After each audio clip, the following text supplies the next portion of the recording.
Hi, hello, welcome. Today, first things first, I bought a camera. I hope that you can see it. For the fucking price, I really hope that you can see that this is a camera and the video is better than it was before. I haven't bought a microphone yet, I bought one, but the sound was just so terrible, like genuinely, it was worse than from a microwave somewhere. So, this right now has to do it. At least the video is a compensation for that, I guess. I hope so. Well, and what are we going to talk about today? I was lying in bed the other day and I realized that I am maybe just a chronically online. Maybe not everyone around me is that much on the internet. And then I also realized that, it's hand in hand, that I watch a lot of movies, a lot of TV shows, and I always give my friends recommendations, and they're like pretty satisfied with that. So I'm like, I'm gonna give you recommendations, what to watch, TV shows, movies. Just if you don't know what to watch, here is my list. I was thinking this might be a regularly kind of section, me every few months recommending you a few little nice things to watch. Maybe not, maybe it'll just be this one time, who knows. Let me know if you like it or not. So, first show I'm going to recommend to you is called Overcompensating. Overcompensating came out last year, and to be honest, it was kinda popular, but also my friends haven't seen it, so therefore I put it on the list. It is a show by Benito Skinner, and I don't want to give you spoilers, while recommending shows and movies. So what I'm gonna say is that it's about Benny. The character is called Benny, but also it's based, because Benito made it, so it's based on his life. It's about the character called Benny who starts college and he is closeted gay, and therefore overcompensating because he is trying to overcompensate everything to be like a heterosexual man, the ones he sees around him, so he tries to be like them.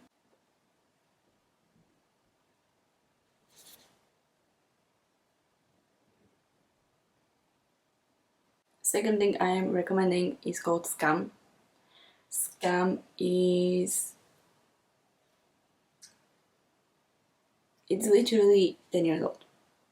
I watched it when I was a teenager, and it is a experience that I cannot even put into words. It's Norwegian, so if you decided to watch it, you need to kind of prepare yourself for the language, because it does not come that easy as English for a lot of people. But once you kind of recommend to that, you can enjoy it. It has 4 seasons. There are regular characters throughout the whole 4 seasons, but every season is kind of focused on a pair. Basically something similar to Skins, UK Skins. And Skam has also a lot of kind of, I don't know if I should say reboots, but the original one is Norwegian. That's the one I recommend you, because it is so good. It's genuinely a show by teenagers for teenagers. Now maybe if you're like 30 and you're watching it, you'll be like, but when you're a teenager, I feel like it really is showing a reality. It's not kinda overly TV showy, like that's kinda propagandistic, American high school, how everyone is there. This is very honest and very true to teenage life. Like genuinely, I feel like you can see yourself living through themselves. 10 out of 10, watch it. You will love it. I'm so sure about it. I literally wrote down that it has something that makes you feel like it's so real that you don't really feel like you're watching a show, but realistically you're watching someone's life. Third one, We Were Liars. Again, that came out last year, not that old. But I feel like we moved really soon from that. Like, too soon. It was too good, and people moved like after 2 months. And just for the plot twist, you need to watch it. It's, first of all, actors. It was very good, very good. And also, just the whole story. Just the whole story is very good. The book. I read the book first and I loved it. But also I feel like you can totally watch the show without reading the book because it... Genuinely the show did the justice to the book. And it's very good. It has first season, second season is coming out. It's currently in the process, but it's just about different characters. So it's not like you are left on cliffhanger or something. It's totally finished after first season. And it's very good. Motorheads. Motorheads, let me tell you, when I first decided to watch it, I was so sure that I'm not gonna like it, and I freaking loved it. I loved it. I think I even watched it twice. Not only because Ryan Phillippe is there, and I loved Crow Intentions when I was younger, but also because it's just, I don't know, something about it is just so captivating. It's about two siblings who moved along with their mother to live back with their uncle, and they are realizing things about their parents, or mostly about their father, who's not in the picture anymore. And it's, the thing is, it was cancelled. As every good TV show in the last few years, it was just cancelled. On the best cliffhanger ever, they just cancelled it like that.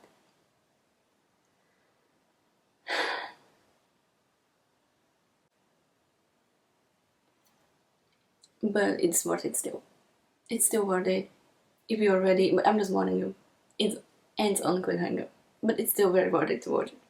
I love LA, Rachel Sennott, just the fact that Rachel Sennott is there, Odessa Zion is there, Josh Hutcherson is in it, that should be enough reason for you to want to watch it. But if you're not convinced, let me tell you, it's about, guess what it's about? It's about LA. Shocking. But it's genuinely, I feel like I'm saying genuinely too much this video. Sorry about that. But really, it's the same as overcompensating. It's written, you can see that it's written by young people, for young people. By the way, both of these shows are not for you to watch with your parents, and definitely not for kids.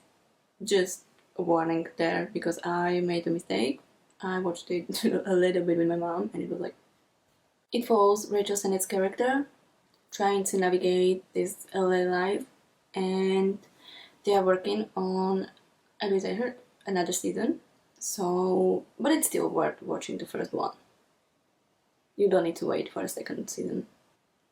Next one is Heated Rivalry. Heated Rivalry, I don't think I need to introduce it to anyone. But still, there are some people who haven't seen it because they know about it, but they haven't seen it. I'm here just to tell you, you should see it. And if you don't want to see it because you don't have the time or something, I made videos about it, so you can go and watch my recap. And the last TV show I'm going to recommend to you is called Baby. It's Italian, set in Rome. What I'm going to tell about it is basically two rich girls being bored. And it's, the vibe is there. It's amazing. If you haven't seen it, go and watch it. I feel like I say this to every TV show I recommend to you, but they are very, in a way, very similar, because that's just kind of my taste. But just give it a try, and maybe you will be very surprised. But baby, genuinely watch baby. If I should say from these few that I mentioned what to watch, it would be overcompensating, it would be baby, and it would be rivarly. I mean all of them, but like if I had to choose, like you don't have that much time, you just want something now, I would say these three. But that's not the end. That's not the end, because now I'm going to tell you about movies. The Age of 17. This is, okay, maybe, again, the same thing as Skam. I watched it when I was a teenager. It resonated with me because I was a teenager, and it was made for people of that age. It was made for high schoolers, because it's kind of look into your mind, into your head, when you're in those years, but still can be very good. And Haley Steinfeld's performance in that, I loved it. So good. Bottoms. That movie is crazy and crazy good. I loved it. Maybe people are not the biggest fans. I was. Again, Rachel Sennott, girl, I love you. It was amazing. Nothing to say about that, just that you need to watch it. It's about two girls, one of them being Rachel Sennott, who are basically trying to make it through high school, and their way how to do it is creating something as a fight club for girls. From another genre, but Marcello Hernandez and his American Boy stand-up special. I put it there because I feel, or I would like to think about myself, that I'm a funny person. That I'm fun. Like, I have jokes. I'll be not humble for a minute, and I'll say that I think about myself that I'm a fun person. But when I watch stand-ups, I just sometimes forgot how to laugh. Genuinely, a lot of stand-ups I'm watching, I'm like, this one I love. After a long time. And do you know also why? Because it was not sexist. It was not sexistic in any way. It was genuinely fun the whole time. I loved it. I loved Marcelo, and I need to put it in here that it's very good. He's just not that into you. He's just not that into you. It's just a reminder for you. I feel like everyone's seen it who hasn't. It's a reminder to you that every man is just a fucking liar. And you can be Drew Barrymore, you can be Scarlett Johansson, you can be Jennifer Goodwin. It's not, doesn't make a difference. The men are liars, or is a liar being pensioners. Yes. So, but overall, this movie is talked with like famous actors, so you'll be like, oh, Bradley Cooper here. Oh, okay. And next one, What a Girl Wants. What a Girl Wants, masterpiece from our childhood. If you haven't seen it, what are you doing with your life? That's all I have to say about it. I need to read this, so sorry about that. Agnus, thongs, and a perfect snogging. This movie. Now when I'm thinking about it, I feel like my recommendations are a lot for teenagers. But no, that's just my experience. Sue me. I put there this movie because I totally forgot it exists. I watched it